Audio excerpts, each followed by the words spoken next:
Por la señal de la Santa Cruz de nuestros enemigos, líbranos, Señor Dios nuestro. En el nombre del Padre, y del Hijo, y del Espíritu Santo.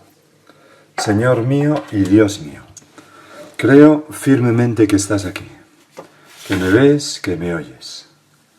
Te adoro con profunda reverencia. Te pido perdón de mis pecados y gracia para hacer con fruto este rato de oración. Madre mía Inmaculada, San José, mi Padre y Señor, Ángel de mi guarda, interceded por mí. La primera lectura de la misa de hoy está tomada del libro de las Lamentaciones.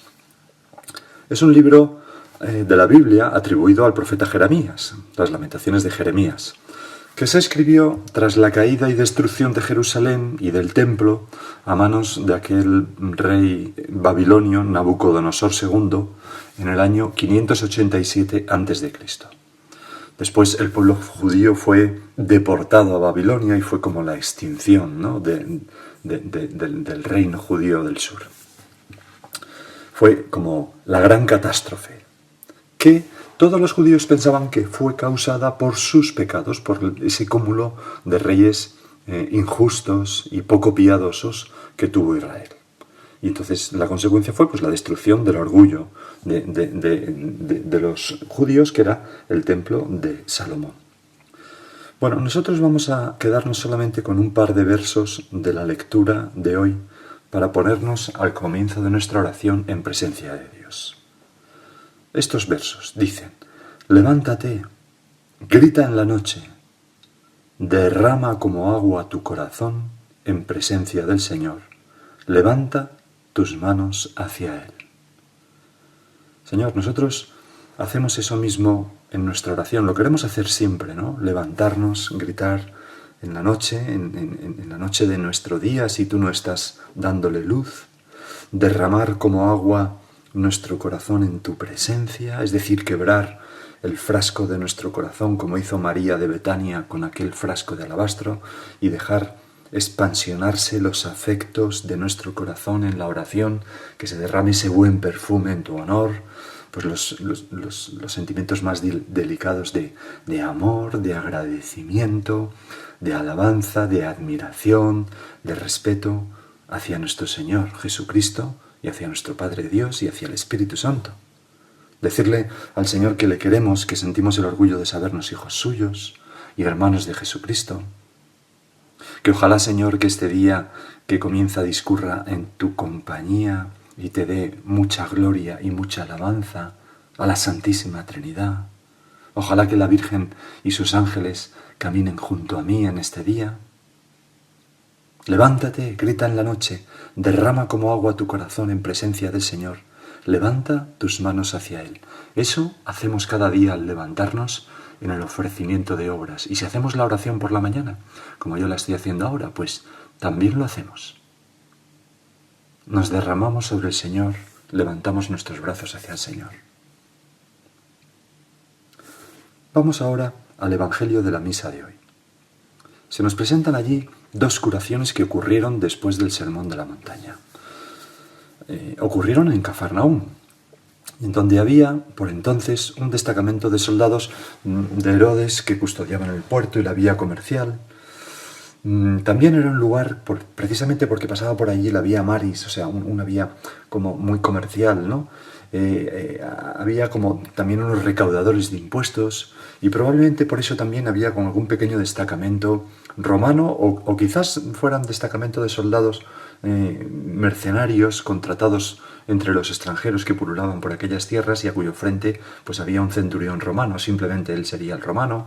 Bueno, no lo sabemos bien. O también puede que fuera un destacamento del propio rey Herodes, pero organizado al estilo romano y probablemente habiendo contratado a un romano como centurión. Bien, sea un caso u otro, el caso es que había, se nos dice en el Evangelio, un centurión romano que estaba al frente de ese destacamento. Era un hombre bueno, como todos los oficiales del ejército que aparecen en el Evangelio. Jamás, siempre es curioso, Señor, pero cuando, por ejemplo, los jefes de la policía del templo, los oficiales del templo son mandados a detener a Jesús, no lo detienen y vuelven diciendo: jamás ha hablado nadie como ese hombre. Y luego, cuando aquel centurión que era el jefe del destacamento que crucificó al Señor, vio todo lo que había ocurrido, como había muerto el Señor, exclamó: verdaderamente este hombre era hijo de Dios.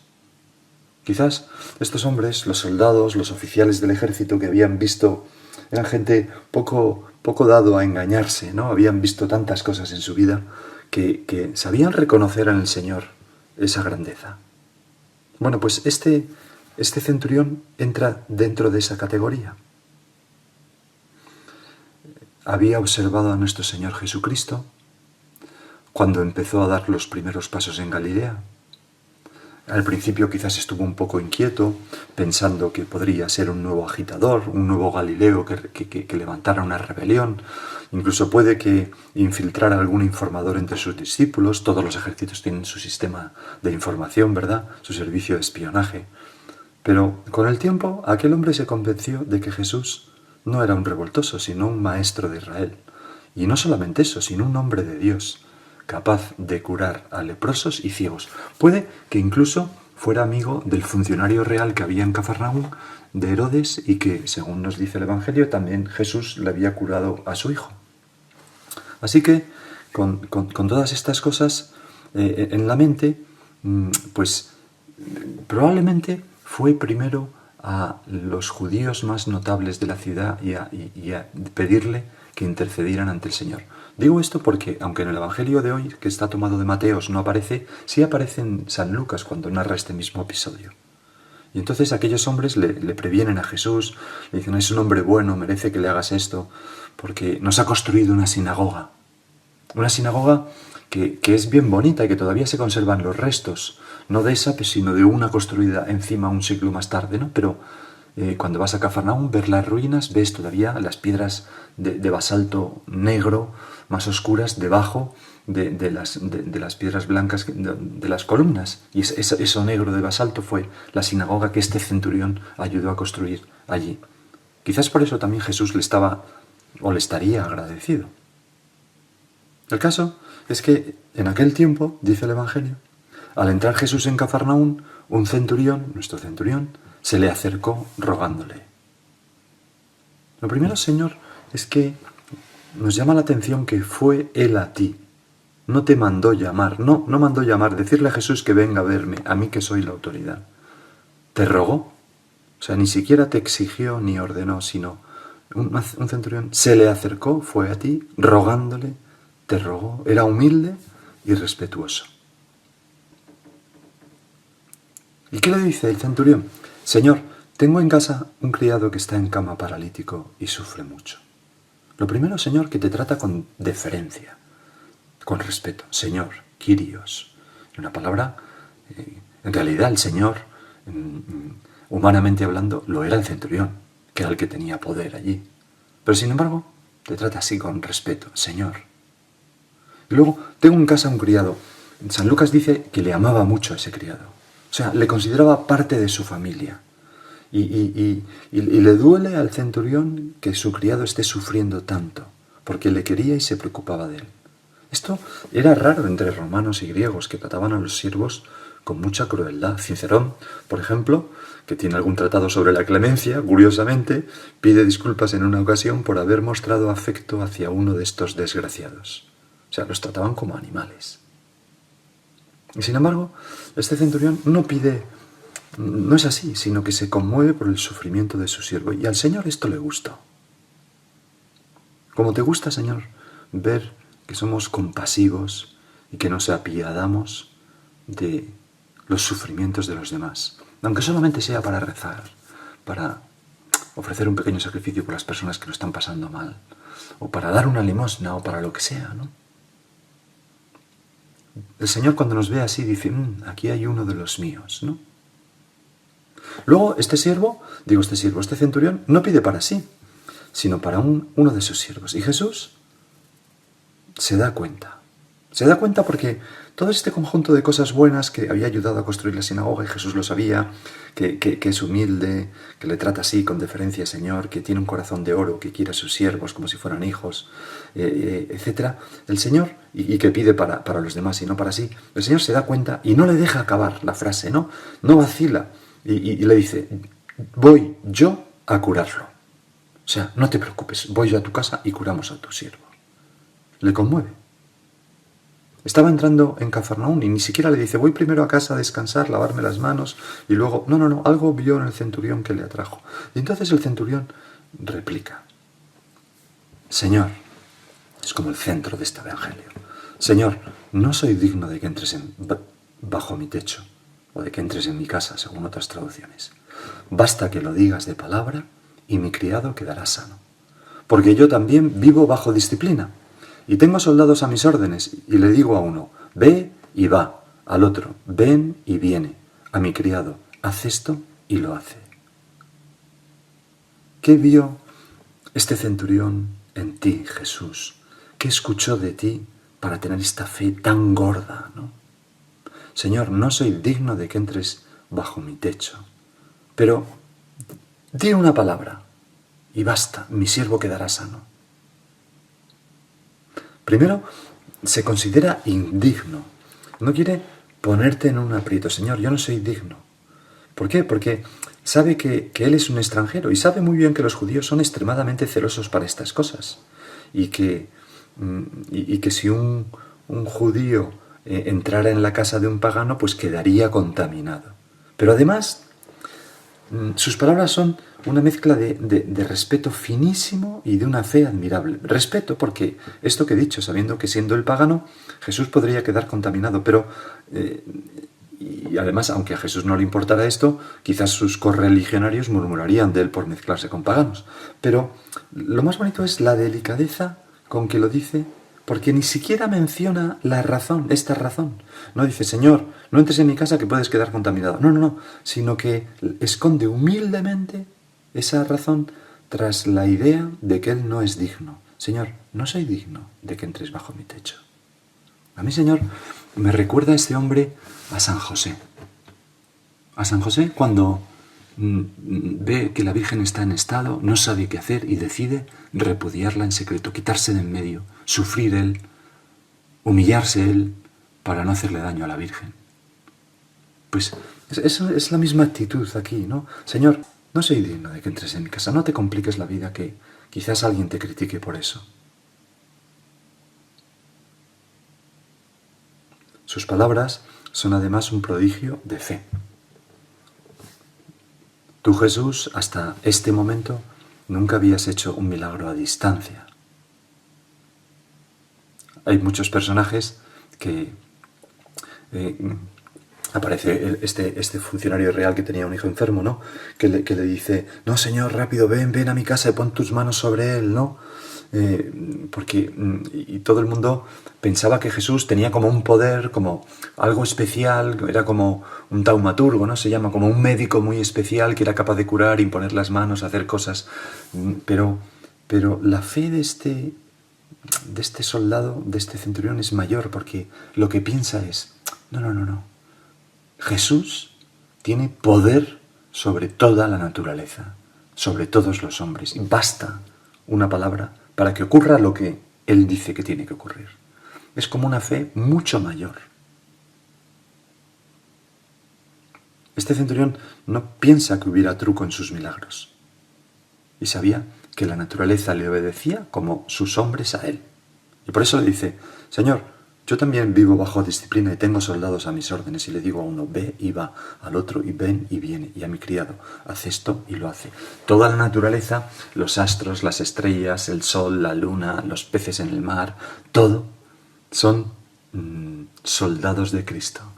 Basta que el Señor le diga, desaparece y desaparece. Y estas palabras que dice el centurión se han convertido en un prólogo eucarístico.